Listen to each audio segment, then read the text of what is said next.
Welcome back to the pod. We got a very special guest, a guy who's helped me get to where I'm at right now. Played in the league for a minute, set many records at Lane College, and that's the one and only Greg Moore from Memphis, Cordova High School. So how you been doing, my guy? Man, been doing good. Been doing Yeah. good. So, what I'm saying? Let's just jump straight into it. You know what I'm saying? Let's talk about your personal football journey. You know what I'm saying? From Cordova High School to a training camp invite with the coach. So just looking back on it, just how would you describe your journey? Difficult, man. I think I was, well, not I think, a lot of what I did or a lot of what I experienced was trial and error. High school, I got moved from quarterback to receiver, didn't have a position coach. Junior college, had a makeshift, position coach. He was a first grade teacher, didn't really know the position that well. And I kind of played both quarterback and receiver in junior college. Then I bounced a couple of schools before I ended up at Lane College. And then when I got there, like our offensive coordinator had like an idea of what receiver play should look like, but he pretty much put me in charge of my group. So instead of having like guidance at the position, I was kind of guiding other people. And then once I got to camp in Indy, like that was a dream come true, of course, but it was an opportunity for me to have somebody that was like really locked in on the receiver position, and that helped me tremendously. Yeah. So kind of just backtracking, you know what I'm saying? Going back to your JUCO days, kind of I saw some stuff, did my little research before. Like so this isn't something, I ain't never chopped it up with you about, ain't never talked to you about, you know what I'm saying? Mississippi Valley pulled their offer from you, kind of forcing you to go the JUCO route. So kind of after that happened, you know what I'm saying, after the offer got pulled and you looking for JUCOs, kind of just what was your mentality at that point, you know what I'm saying, being a high school senior, not knowing what you were going to do or how you were going to make it happen?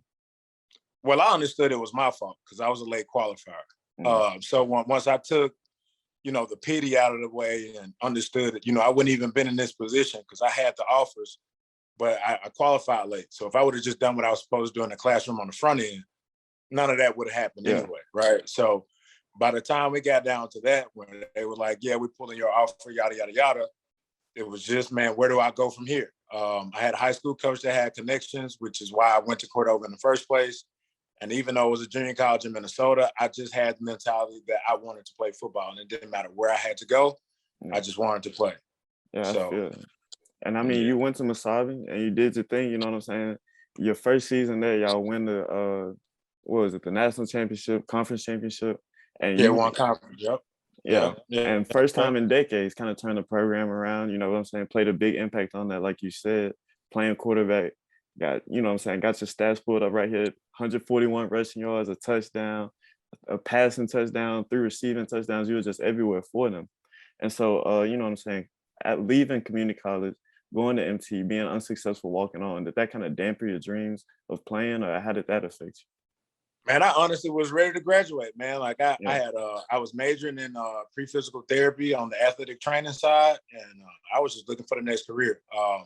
At MTSU, like once you got towards your clinicals, they allowed you to work with, like we had to work with the opposite sex. So I was working women's basketball, women's track, and then volleyball. So I was learning a lot in the class, but then getting the opportunity to apply what I was learning in class. And I was very intrigued by it. So I was just like, man, football is kind of over with. Let's just, get into the real world.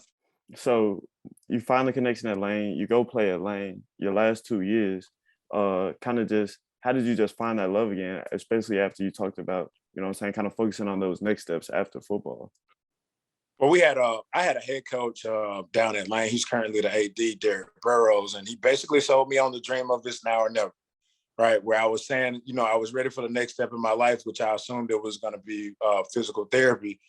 And he basically sold me on Lane, saying this now or never. Like, told me, he had heard that I still had some ability left and knew that I had still been training. So he was just like, man, come to Lane. It could be an opportunity or a last opportunity to really do what you enjoy doing.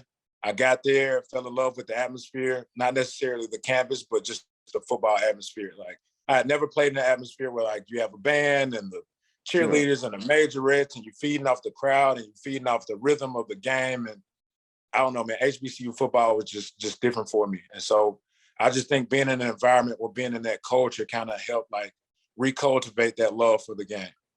Yeah. And you say, you know what I'm saying, you had still been working out and all of that, but it was 4 years since you had played, you know what I'm saying, organized football. So kind of Right. just going into that like first fall camp at Lane, what was that like? Were you like, oh man, I got to do something to catch up? Like, just what was your mindset in that?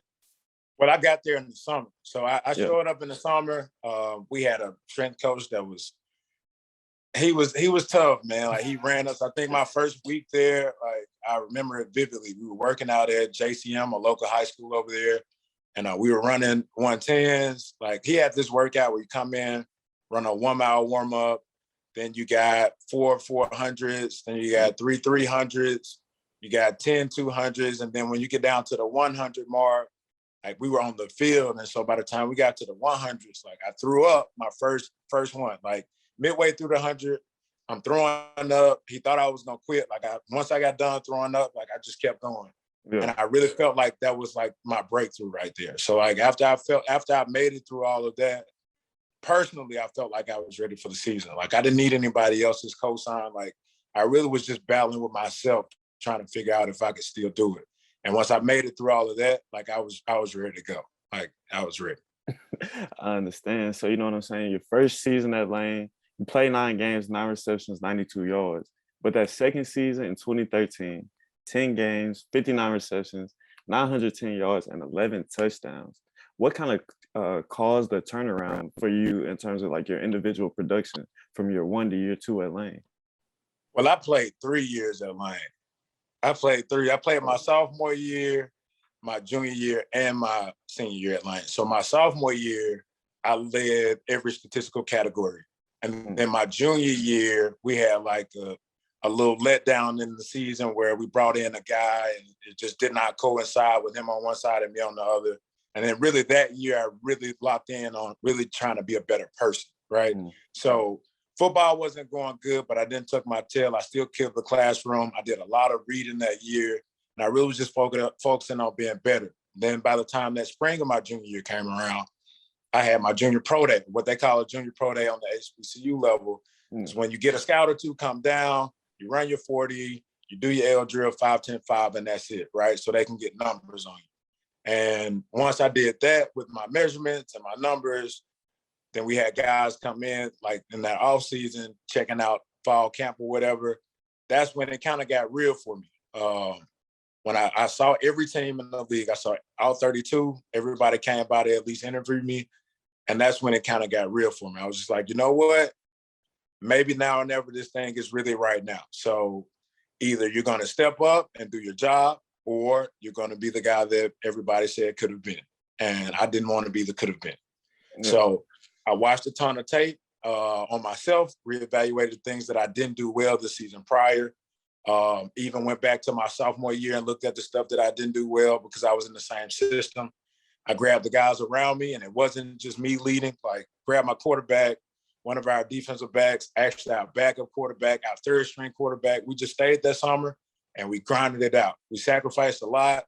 There was a lot of days where we didn't eat, like, dead serious. Like, we just grinded it out. And the record and our play reflected those sacrifices. Yeah, I feel that. And so, you know what I'm saying, talking about just that, building that relationship, staying over that summer, like how important is that relationship, just quarterback receiver, so that y'all can go out on Saturdays and put up crazy numbers? Oh, it's invaluable. It's invaluable. If you're spending, think about it this way, right? You get to fall camp, you build that chemistry, right? But if you step in the summer, maybe a month or two in advance, not only are you building chemistry, but you're building like that trust and that bond that you're definitely going to need, right? And our offense, the X wasn't the guy, the Z was the guy, because we typically put the Z or the Y to our quarterback strength call, depending on what we were calling. So if that's the case, like, you know what I mean? Like, if you know I got my security blanket to my strength side, according to the call, I know where I'm going with the ball. Yeah. And it wasn't just me. Like, I did well. The slot next to me did well. The opposite slot did well. I think the slot on the opposite side may have scored like 9 times. So we just had a really good group. Yeah, it looks like it on paper. And so, you know what I'm saying, kind of backtracking to, you know what I'm saying, the scouts coming out and things like that. Was that the moment that you knew you could go pro, or was there something, you know what I'm saying, early in your sophomore season or anything else that was like, man, I really got a chance to make it to the next level out of here? Well, they told me before my junior pro day that I needed to run like mid 4.5s or lower. Mhm. I ran 4.47, right? So once I clocked 4.47, even though it was hand time, and even though I was still learning to run the 40, when I clocked 4.4s, I was like, all right, it's real now. Yeah, Because nobody wants a big body receiver from a Division II HBCU that can't run. facts. And track played a huge part in that. Like I was running an open 4 and a 4x4, and that made me a lot stronger. You're a real man for running that forward. That's all I'm gonna say. You're a real man. Because I'm running track right Yeah, now, and the little workout we got to run like 3 250s. I'd be dead after yeah. the first one. After the Oh first no, one. no. But it's gonna make you a lot stronger for football. Though. Like I wasn't like a huge track guy growing up. I ran 1 year in high school. That was my senior year, and then I ran again my sophomore year at Lane. So like in between high school and college, like I really didn't have that much track experience. Neither like I was naturally a fast guy because of the way we grew up running from dogs Yeah, and stuff. But man, learning how to run like that was pivotal. I understand. I understand. So now kind of going back to, you know what I'm saying, the process of going from lane to the league, just the coach calling, like getting that call on draft day. First of all, like what was the process leading up to it? And then once you got that call, just like kind of what were your like emotions and thoughts? Just how were you feeling? All right, so the pre-draft process, like I really wasn't even. Of course, my agent did a lot of that stuff, like trying to fill out or figure out where we were going to fall and all that stuff. My focus was doing the work, Mm, training, making sure my body was what it's supposed to be. I had problems with my weight going up and down, and that was the first time I actually had done no meat. Was trying to get my weight back where I needed it to be. yeah, So I was focused on the ground, which is why I try to pour that into y'all. Like, don't really worry about the outside stuff. Just do your job because the gig is the gig, right? So I wasn't really focused on the pre-draft stuff other than the process itself, like training. And then leading into it, of course, you get your draft grades. My agent told me what my grades were. I really didn't care. I just wanted the opportunity. yeah. So Indy, I had seen Indy a couple of times. They showed up at my pro day. Then I did UT Martin's pro day as well. Bumped into the guy at there too. Then he asked me, was I going to do Vanderbilt? Because they had a receiver coming out that was my similar build. And I think he ended up being drafted first or second round. Mm. I think You he went remember who he first. was? Jordan Matthews, Vanderbilt. Okay, yeah, yeah. I think the Eagles drafted him. Maybe I think they were the first. He was the first round, but we were similar build, like similar speed. So it made sense to do Vanderbilt's pro day. Mm, But my agent was really pushing for UT Knox because it was a bigger school. yeah. And I think that's where our inexperience came in, his and mine.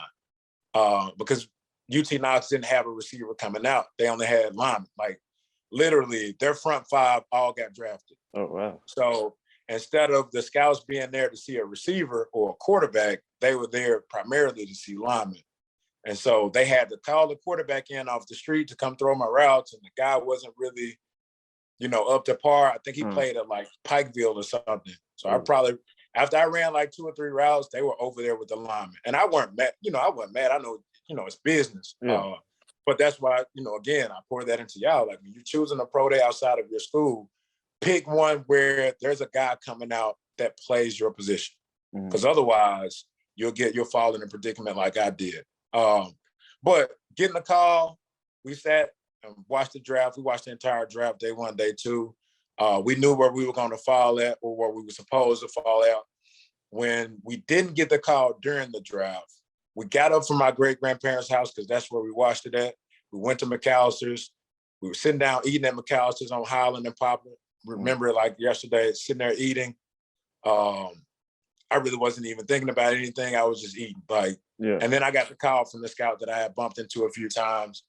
And he asked me, was I ready to become an Indianapolis Colt? And then I was like, man, give me a second. Let me call my agent. And he told me right then and there, like, don't take too long because we'll offer somebody else. Yeah. So I called my agent. This man was like, man, hurry up and go ahead. And I'm like, all right, cool. So Yeah. then after we accepted the offer from Indy, we got Detroit, Minnesota, Houston. I'm like, dude. Uh So That's another one of those things that I try to pour into the guys once they get to that process. Like, don't be rushed by somebody telling you you have to do it right now.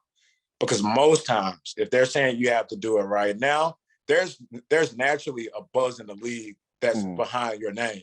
I'm not saying every team, but it could be about 4 teams. Yeah. And what I'm saying now in this era of the sport, they'll go ahead and give you your list so you can choose from right then and there. But it is possible that they'll pull somebody else in your position, because I know when Christian and Jalen came out, Baltimore wanted both of them. And I think Christian's list was a little longer than Jalen's. Jalen took Baltimore, and so we had to scrap Baltimore off Christian's list and go with whatever was left over.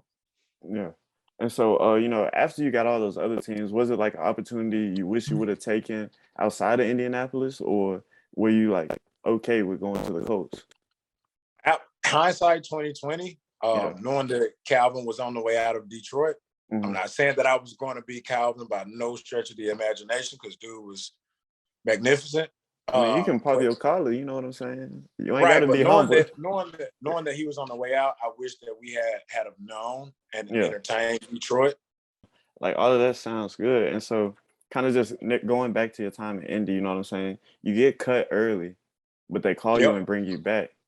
So, kind of just, first of all, that first cut, you know what I'm saying, and being cut at first, yet again, was that like another obstacle you had to overcome, and did that affect your mentality, or were you just like looking for another opportunity after that first cut? Well, when they cut me, they let me know why they cut me, right? So in the league, we always look at it from the outside and say, "Oh, this person got cut because they weren't cutting the cheese." That very well may be so, but in some cases, it's a numbers thing. Yeah. Excuse me. So we had a couple of linemen go down, and I think a linebacker, and we were deeper at receiver than we were anywhere. So it was the least paid receiver out of the door first. So I got cut. They brought in Ron Langford because he was like a guy that could punt, kick return, receive. Like, this dude was like a gadget guy. Like, he did way more than I Yeah. did. So I understood that. They brought in a couple of linemen, one tripping about that. But in the meeting, they let me know there's a possibility we're going to bring you back. So go home, make sure you're still, training and doing all the stuff that's, required to be a pro. So I went home, did exactly what they said, and then I got the call the second time. Yeah. And so, just kind of wrapping up this part, you know what I'm saying? They cut you again right before the first preseason game. But kind of, what did you just take away from your time with Indy? You know what I'm saying? Being around guys like Andrew Luck, Hakeem Nicks, who was a Super Bowl champion, Reggie Wayne, and you know what I'm saying? That whole receiver room. Right. Well, the biggest takeaway was, man, in all things, be a pro, right? Whether you're in the meeting room, whether you're in the lunch room, whether you're out in the community, always be a pro.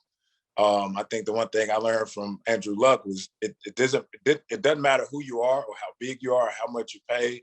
You're just a person. Like, I've seen that guy get in the backseat of a sedan numerous times. And some people say that's nothing, but when you got your franchise quarterback and 2 other teammates walking towards the car, if he's not driving, you assume he's getting in the front. Yeah. Not Andrew. Like, he'd always get in the backseat.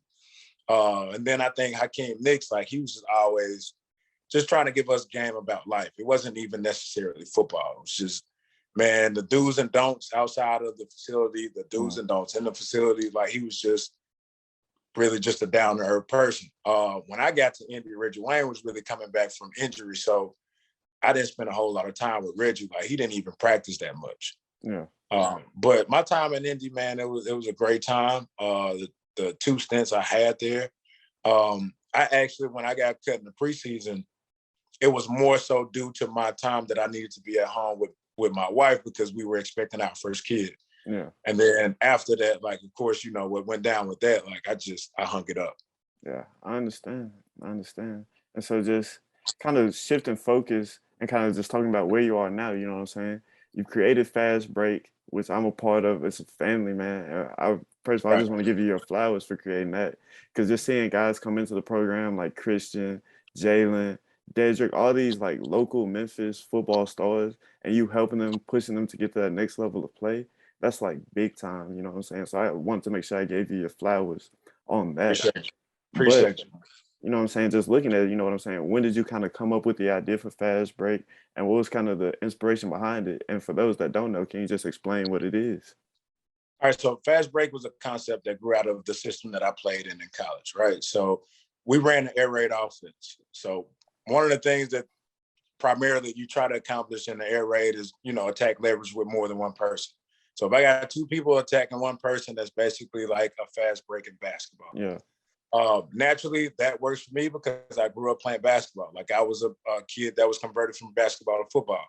So I just kept hearing that over and over, and that just kind of, and for me, like as a motto, to me, it works better if all of us are attacking one thing at one time. I feel like we'll accomplish way more.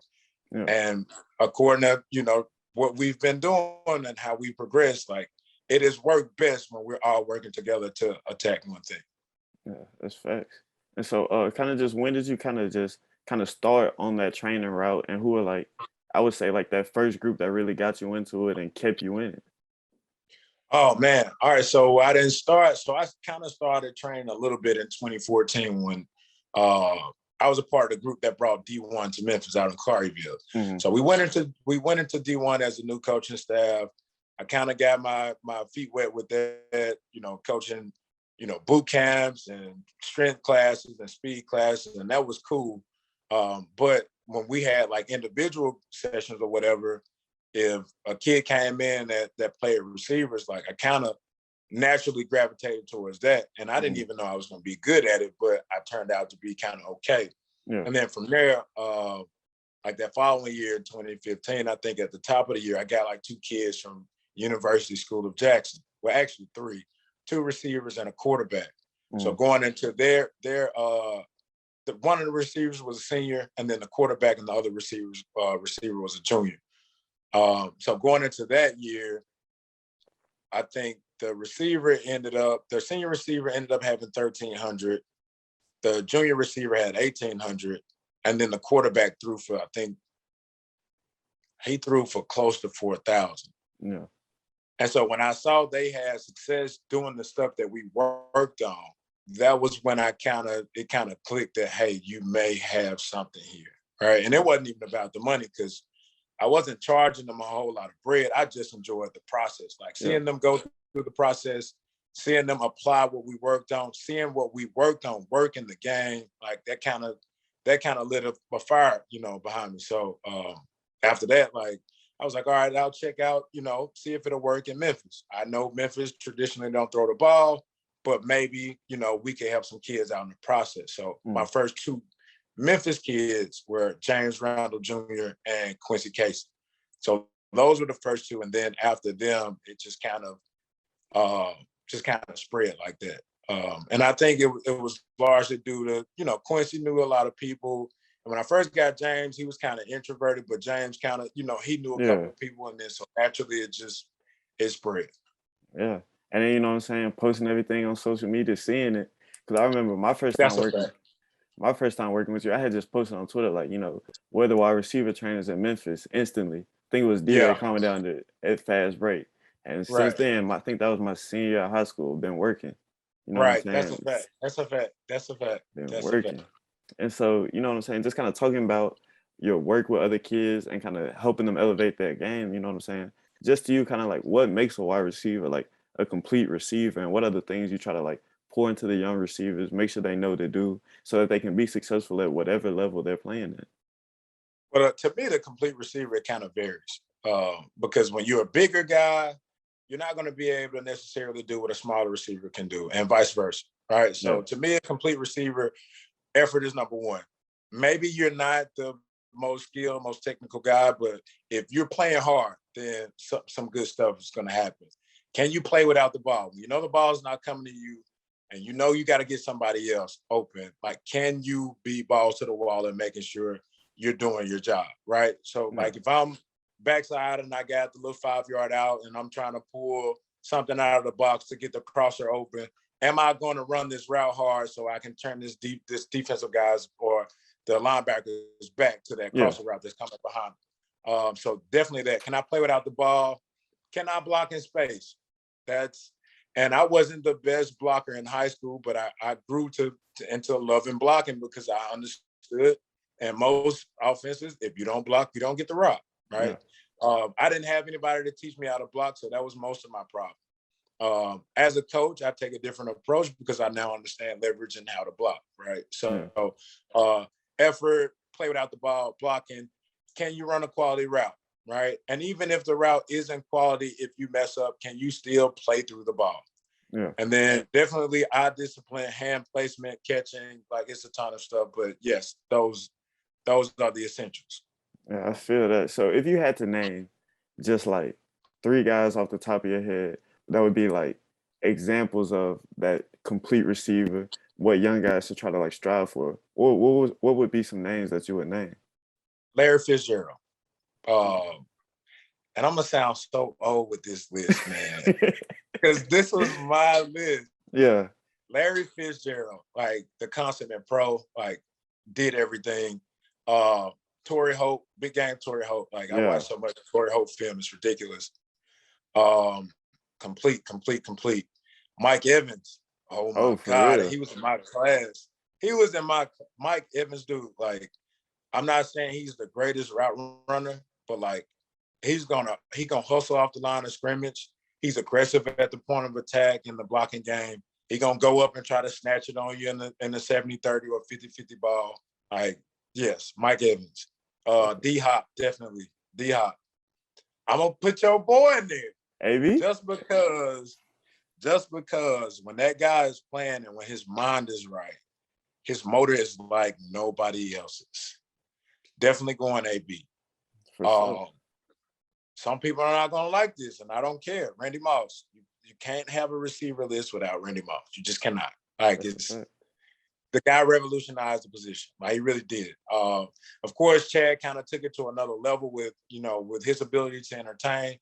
But like one of the first guys to really do it his way and like not care about fines or none of that, like looking the way that like Randy Moss, dog. Definitely. Yeah, that's facts. Got to. Yeah. Just for that 3 reception, 3 touchdown, was it like 180 game? Ridiculous. Ridiculous. Bro. And went crazy on Reeves and it looked easy. Yeah. Everything. Went crazy on Reeves. Oh my God. Crazy. Yeah. I like that list though. I'm glad you put AB on there because we would have had to have a little discussion if you ain't put AB on there. But no, AB is my guy. I just think he's more like at this point in his career, I think he's more of an entertainer than he is a football player, and I can't knock him. Yeah, because you gotta get prepared for life after football. Now, do I like his antics? No, but do I understand it? Halfway. Yeah, I feel that. So I guess I'm gonna ask you this question since you brought it up. Kind of that whole situation in New York when they played the Jets. How would you have reacted in that situation to somebody coming up to you, your coach coming up to you on the sideline saying you're cut, get out of here?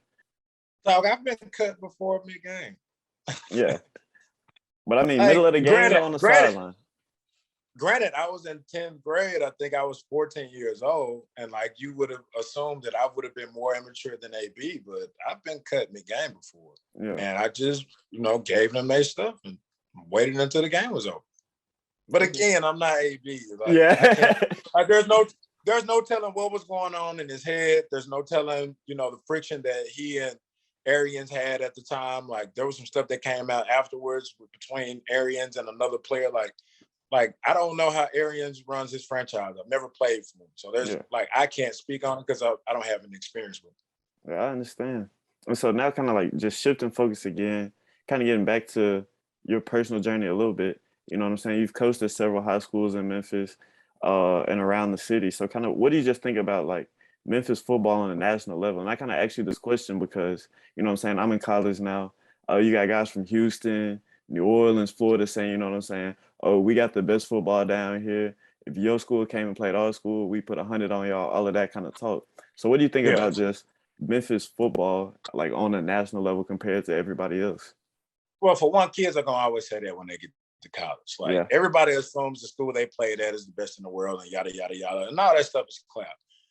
But I will say, I won't give my personal opinion on it. I can give the opinions that I've spoken with college coaches, right? And they all tell me the same thing. The kids from Memphis are super talented. We have a lot of talent, and you can attest to that, right? Yeah. The problem with Memphis football is our kids are underdeveloped, and then our kids aren't prepared to be college athletes.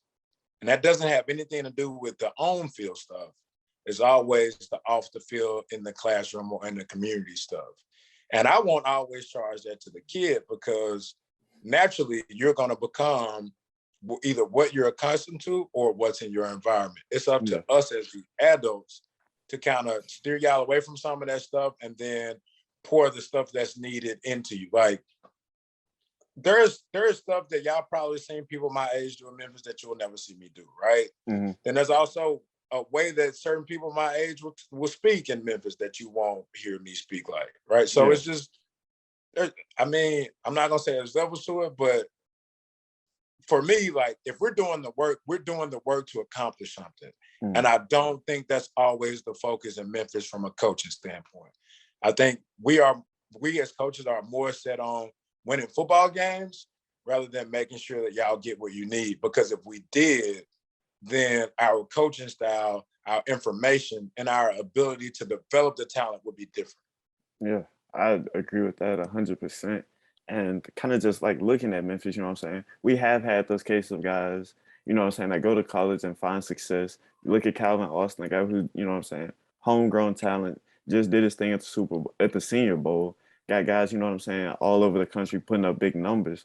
So do you ever see like Memphis kind of like shifting its focus and becoming more of a football city instead of a basketball city, which has had a hold on it for so long? No. And why you say that? Too many schools. Yeah. We got too many high schools, right? And football is a sport that requires way more resources than basketball does, right? Mm-hmm. So if you got a basketball team at your school, let's just say we got 150 high schools, right? You got 150 high schools, you may have 30 kids playing boys basketball. Yeah. You may have 60 total, girls and boys, right? So that's 60 total, where all you got to do is make sure they got basketballs. That's a good point, because all the you got 100. Yeah, you got 150 high schools. Let's just say the average, because you got some lower level teams that don't have as many. Let's just say the average is 40, mm-hmm. And you got 150 high schools. You got 40 players per team. Got to have 40 helmets. Got to have 40 shoulder pads. You got to have thigh pads, knee pads, girdles, hip pads. Like, it's a lot. And then, like, schools, like, you need more coaches for football. Schools aren't going to hire, coaches to work in the building. Like, it's just a lot that goes into it, like way too much. Yeah. So it's just easier to do basketball. Understood. But even outside of like the school structure, you know what I'm saying? You just drive around the city. Like, it's not too many football fields, things like that that's open for, you know what I'm saying, just public use. I wasn't even going to get on it, because we've gotten kicked off. And you know how we do, man. We've gotten kicked off so many fields in Memphis, and we're literally just here trying to get work. So that goes into it as well. Like, people are open a basketball gym for kids to go hoop recreationally or to work out. Yeah. But they're not so quick to open football facilities. And I've dog, the amount Shelby County Schools charges to use facilities in Memphis is highway robbery. It's $800. Ridiculous. Just for an hour or something, huh? A day. A day? Whatever window you're trying to use the field, it's like $750 or better. $800. Jeez. And that's ridiculous. They're charging you for using the facility. They charge you to get the plant manager to open the facility. They're charging you for trash cleanup, whether you use trash or not. Like, so you basically just paying the people to be on the campus, whether you need them there or not. That's ridiculous. Because just kind of comparing it to basketball yet again, you got all these outdoor basketball courts built by the city, you know what I'm saying, open to use for everybody. But football doesn't get the same love. But I will say the football environment in Memphis is getting better, because the one thing that's kind of happened since I graduated high school, kind of left the city in a way, 7-on-7 has become a big thing in the city. A lot of teams starting to pop up. You've got your own team. So kind of just what impact do you see 7-on-7 and the growth of it having on the city? And kind of just, you know what I'm saying, what do you hope to accomplish with your personal team? And why did you start in the first place? The biggest thing about 7-on-7 is it helps kids get accustomed to the passing game. All right. So Memphis, traditionally, we don't throw the ball like at all. Like, you'll go to a high school game in Memphis and they may have like 8 to 10 passing attempts in a game. And the rest of it is run game. So for those kids that play receiver, for the quarterbacks, for the defensive backs on the other side, for the linebackers on the other side, 7-on-7 allows them to actually get work and experience. So from that standpoint, like never mind all the other antics that come with 7-on-7 that I don't deal with. Yeah. But from a coaching standpoint, from a playing experience standpoint, like it doesn't get better than 7-on-7 right now, which is why I'm happy that it's growing in the city.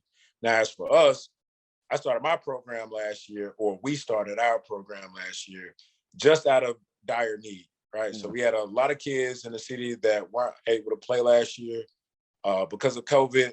Like we were the only school district in the state that didn't play. So a brother over at Maz at the high school, a charter school here, he started a league, and I just saw it as an opportunity to get a team in there. I wasn't necessarily trying to travel, which we didn't travel last year.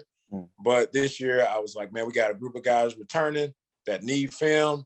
And then we got a group of guys that need the development. So why not travel? We as a program are kind of moving out of playing locally. We probably won't play in any Memphis tournaments, but to be able to, drive 2.5, 3 hours away to play somebody different, get the experience, get the film, get the exposure, and then travel back is fine because we got 3 tournaments or 3 play dates in Nashville, man. Yeah. They got sports writers in Nashville for 7-on-7.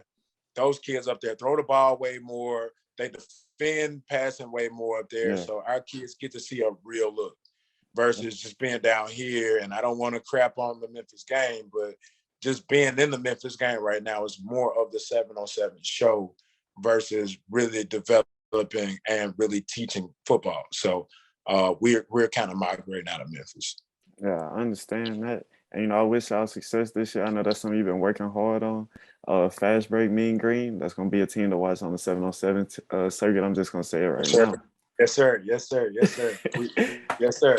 Yes, sir. We are running a college level system. So our kids will be prepared for college. And I think that's the biggest thing that helps us in recruiting. Yeah. And so, I mean, kind of like that's just the base of the whole Fast Break program right there. I think you just summed it up. You know what I'm saying? Help kids get to the next step and make sure they're prepared for that next step. And kind of talking about you and your next steps, you know what I'm saying? Coming off working the Senior Bowl, HBCU Combine, kind of just like, what did it mean to you to, first of all, be invited there? And then kind of just what was that whole experience like in working that event? Man, to be invited was huge for me. Like, I really just wanted to just show up and just be at the HBCU environment. Yeah. Because, I mean, the HBCU Combine was this is the first time it's ever been done. So I really just wanted to just go and see the guys work, and I just wanted to see what the process was going to look like. So to be able to be invited to both, it kind of was like huge for me, like on a personal level. Like, I've been watching the Senior Bowl, like cutting up film of the Senior Bowl since I was a kid, literally. So to be able to be in that environment was crazy. I think, talking about the HBCU Combine a little bit, as I alluded to earlier, like when I got to the process, I literally went through the process kind of by myself. Now, my performance coach, he played at UT Martin, played in the league a few years. So, of course, he gave me the game that he could. He played like edge rusher and linebacker. So from a receiver standpoint or from an offensive standpoint, there was a lot that he couldn't give me. But Nick Stamper, my performance coach, I got to give that brother his flowers because there would be no fast break. There would be no Greg Moore football player. There wouldn't be any of that. All-American, all-conference. None of that is possible without Nick Stamper. He is currently the strength coach at University School of Jackson. The first 3 ball players that I've ever trained, I got them from Nick. So Nick is a huge influence on who I am today and what I've accomplished.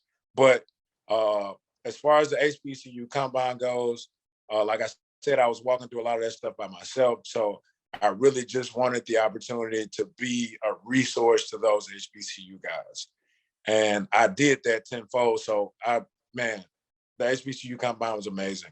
The Senior Bowl, the opportunity to network and grow relationships, I think that was bigger than the football thing itself. Like, of course, seeing the process of seeing the guys interview, seeing the guys go through, developing their game and, making alterations and then seeing them evolve from the alterations, like that was amazing in itself as well. But growing relationships with the players, with the scouts, with some of the coaches, with the Senior Bowl staff, and the Senior Bowl staff was phenomenal. Like, man, that whole experience was crazy.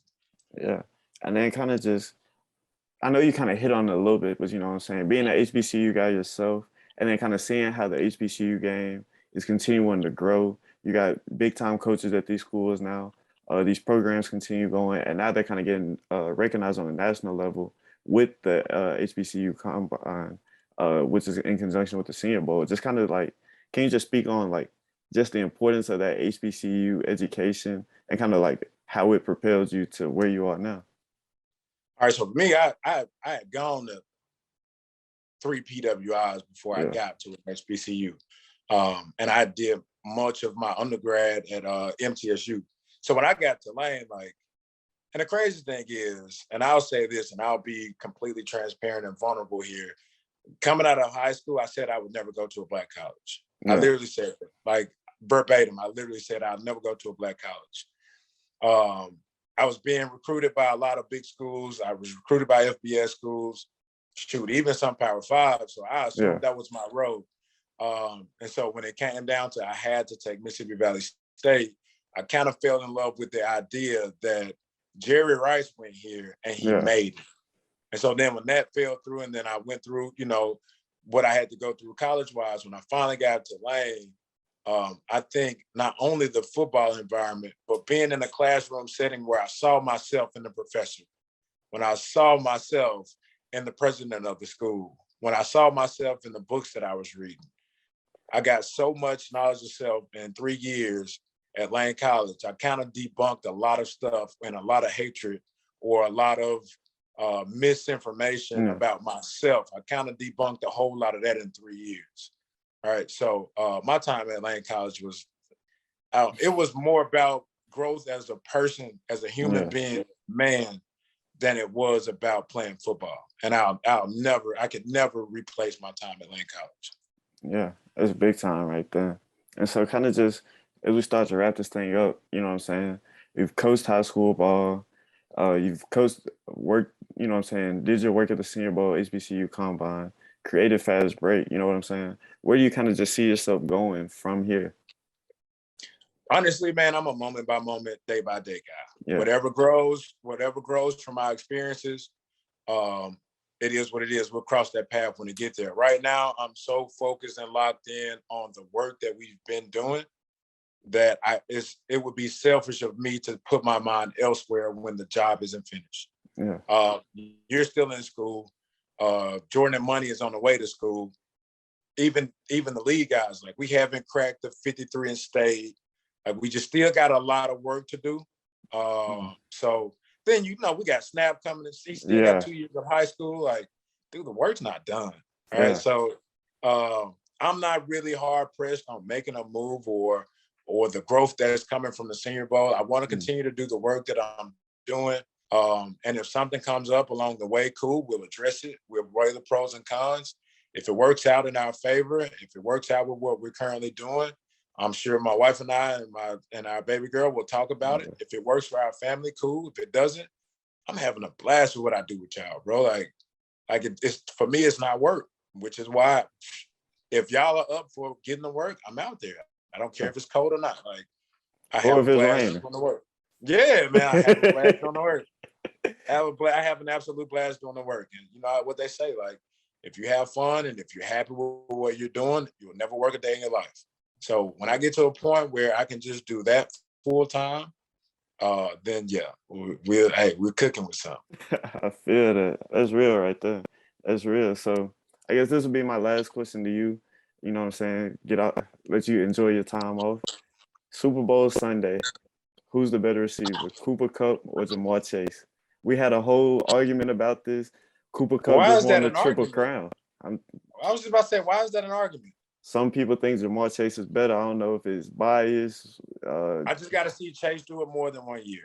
Yeah. And I'm not saying that this was a fluke year, because we just saw Justin Jefferson, you know, kind of repeat what he did. So I will not knock an LSU receiver, but I'm an underdog, man. Cooper Kupp came from Eastern Washington. Wasn't really a highly recruited guy, and he shows up on Sunday and he does his job. Do they give him a lot of freedom to get out there and create? Yes. Yeah. Do I love that? Yes. does Chase also get freedom to go out there and create? Yes, but right now Cooper Kupp is a far better receiver than Chase, in my opinion. I agree with you on that one. I'm just gonna say that. And so I appreciate you for coming in, you know what I'm saying, chopping it up with me for the pod for No Cap. And you know what I'm saying? I just want to promote you right now and say, hey, if you ain't got no fast break gear yet, make sure you get on it because it's heat, it's drip. You know We growing, we growing, exactly. 100%, 100%. I think Appreciate your time, brother. It's no problem. I was just gonna say, I think somebody in the group chat said, why wear Nike when we got fast break, man? Why? You see that break on my I chest? see it. Why? I see Why? it. Why? Why? We ain't got to wear nobody's stuff. Everything in-house. Whatever. Just like, man, my first interview is with you. Everything in-house. Yes. Everything in-house. And I appreciate you for letting me get the first one, you know what I'm saying? Because you've done so much for me. I gotta find a way to pay it back, man. You've done more for me than I can imagine. Everything in-house. If us as a culture, if we took that mentality seriously, like as a culture, we took the mentality of making sure that everybody gets straight. I think we'll be further along, and we can end with that. Yeah. Hey, as AB would say, we kumbaya in here, man. So I appreciate you for taking your time out with us. There it is. Yes, sir. God. So I appreciate you for taking your time out. You know what I'm saying? Enjoy your weekend, enjoy the Super Bowl, and we out of here. We out.